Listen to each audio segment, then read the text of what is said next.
Hola, ¿cómo están?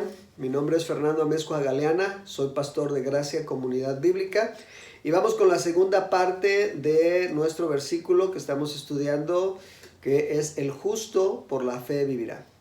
La primera vez que ocurre esta cita es en Habacuc 2:4, pero también la estuvimos en el pasado reflexión, aparece en Romanos 1:17 y también en Gálatas 3:11. Entonces, si usted quiere buscar cualquiera de esos dos pasajes para tener ahí presente la frase y poder estar trabajando en ella, ¿no? Entonces, el justo por la fe vivirá. Hay otra cita en Hebreos donde también ocurre, pero esa la vamos a dejar para más adelante. Ya estuvimos observando que la única manera de transformar a una persona de alma no recta en justo, que es el contexto de Habacuc 2:4, es por medio de la fe en Jesucristo. Entonces, primero necesitamos ser justificados a través de la fe para poder entonces vivir por la fe. No podríamos vivir por fe si no hemos sido justificados antes por la fe.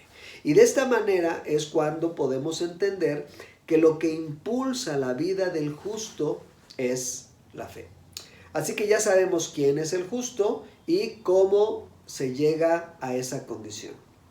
Y en la frase que tenemos ahí, después tenemos una preposición por, y esta preposición expresa un fin u un objetivo de nuestras acciones.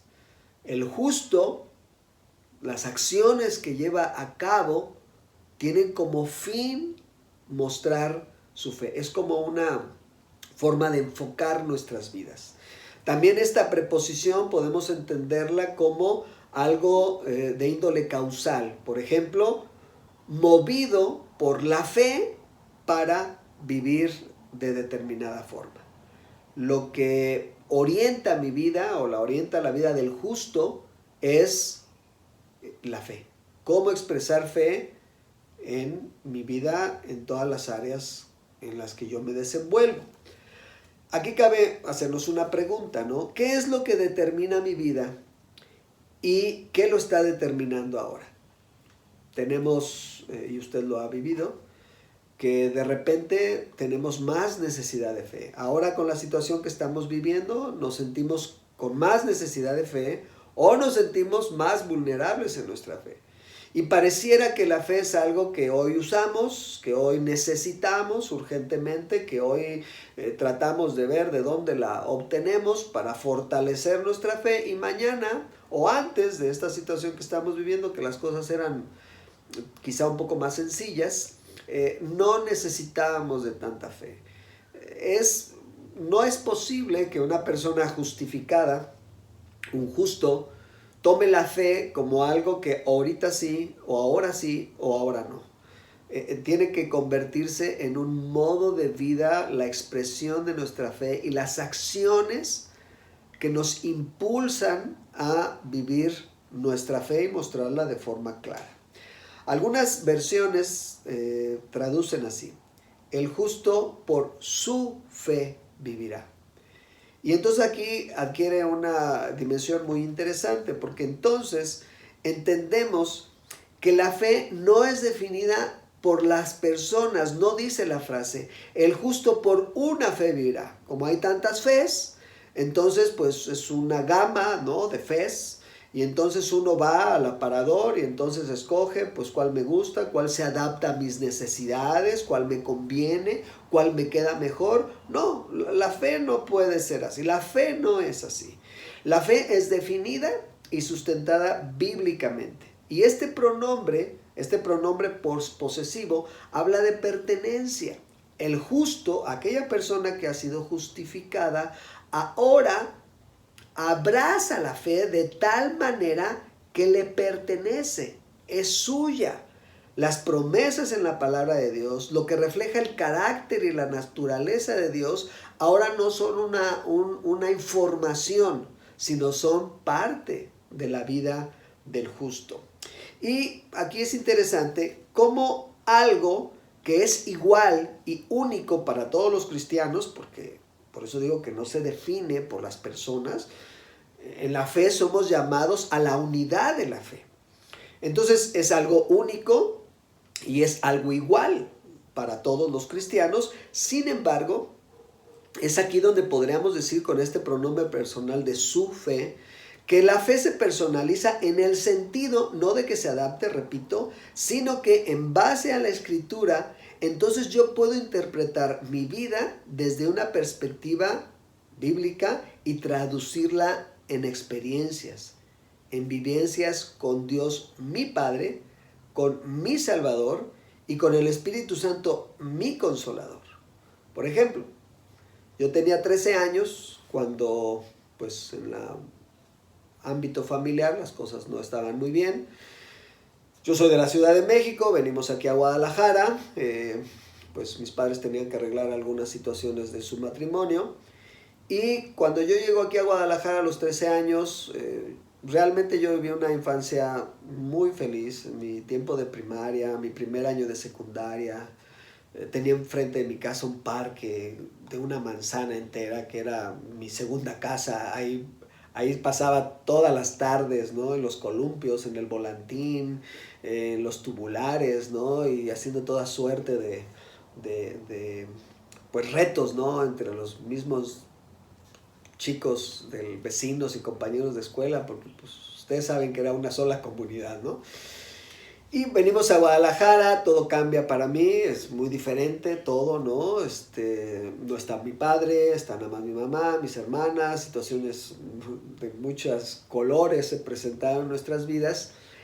Y cuando estábamos aquí, llegamos a una iglesia, fuimos a una iglesia bíblica y escuché el Evangelio por primera vez en mi vida. A los 14 años yo recibí a Cristo. Esa fue para mí una experiencia con mi Dios ahora.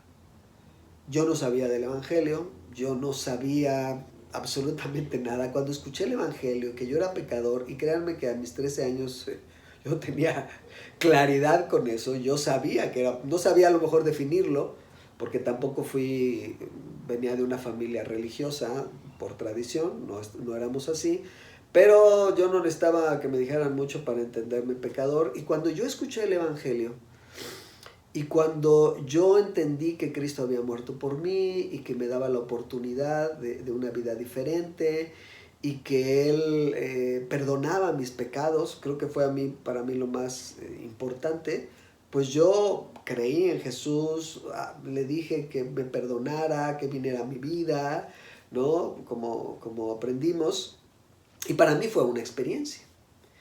Las cosas marcharon muy bien, gracias a Dios, entre mis padres, se reconciliaron, regresamos a la Ciudad de México, regreso yo a la Ciudad de México después de un tiempo y busco iglesias, no encuentro lo que yo había obtenido aquí en Guadalajara.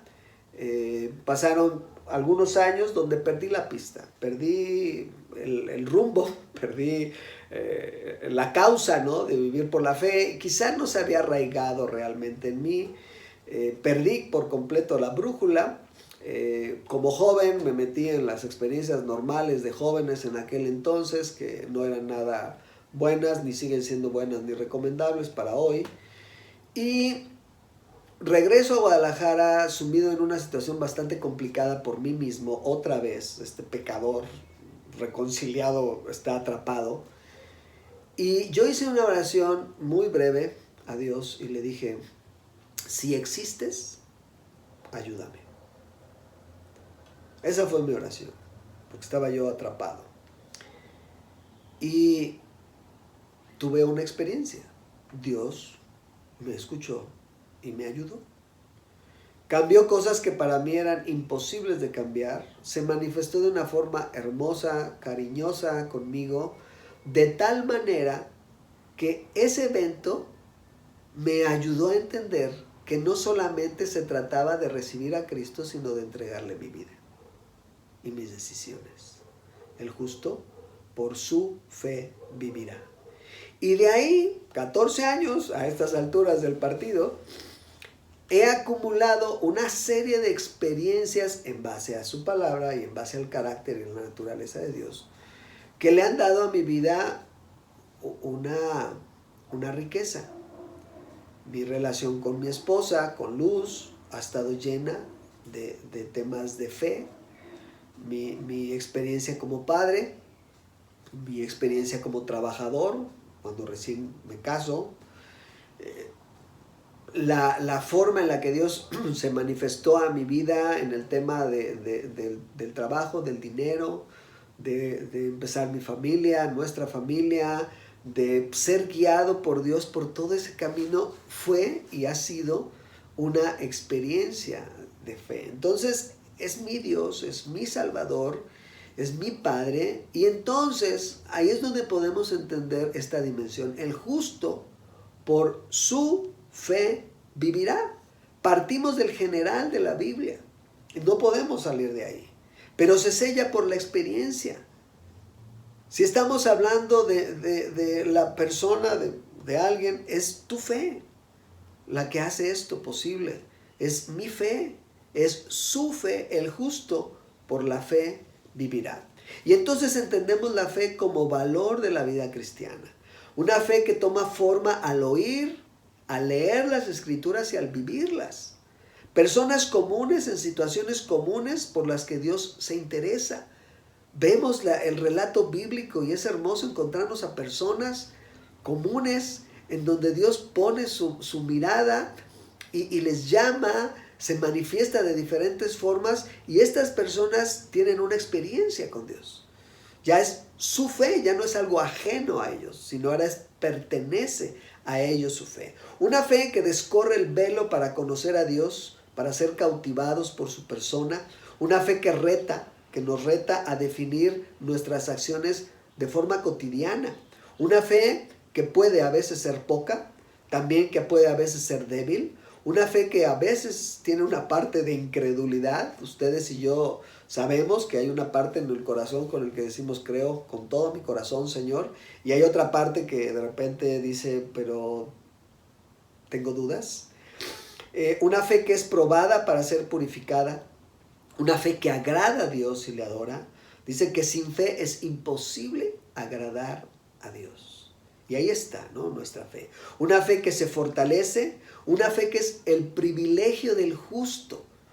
Pues es su fe en Dios la que nos sostiene. Es la que sostiene al justo, la que nos sostiene, la que nos impulsa en todo tiempo. Así que tendríamos que pensar, ¿qué tanta influencia tiene mi fe en mi diario vivir? Yo les invito a que piensen en esto. ¿Qué tanto de tu vida y de mi vida es determinada por la fe en Dios? ¿De veras es mi enfoque en la vida? ¿Es algo que he abrazado, me pertenece la fe? ¿Es algo que me motiva y que me mueve día a día a vivirlo? No ahora, sino siempre. Pensando en esto, la calidad de vida es proporcional a la calidad de nuestra fe. Y cuando hablo de calidad no estoy pensando en bueno o malo, sino estoy pensando en perseverancia. La fe tiene que ser perseverante. Y en la vida tenemos que ser perseverantes. No estoy hablando de calidad de ser felices, porque no siempre lo somos. Pero la calidad de vida es proporcional a la calidad de tu fe. Entonces, ¿tu fe te lleva a ser perseverante? ¿Tu fe te lleva a vivir tu vida de acuerdo a lo que Dios enseña siempre? No solo en este tiempo, siempre. Bueno, son algunas cosas en las que pensar y ya nos veremos para la tercera parte de El justo por la fe vivirá. Dios les bendiga.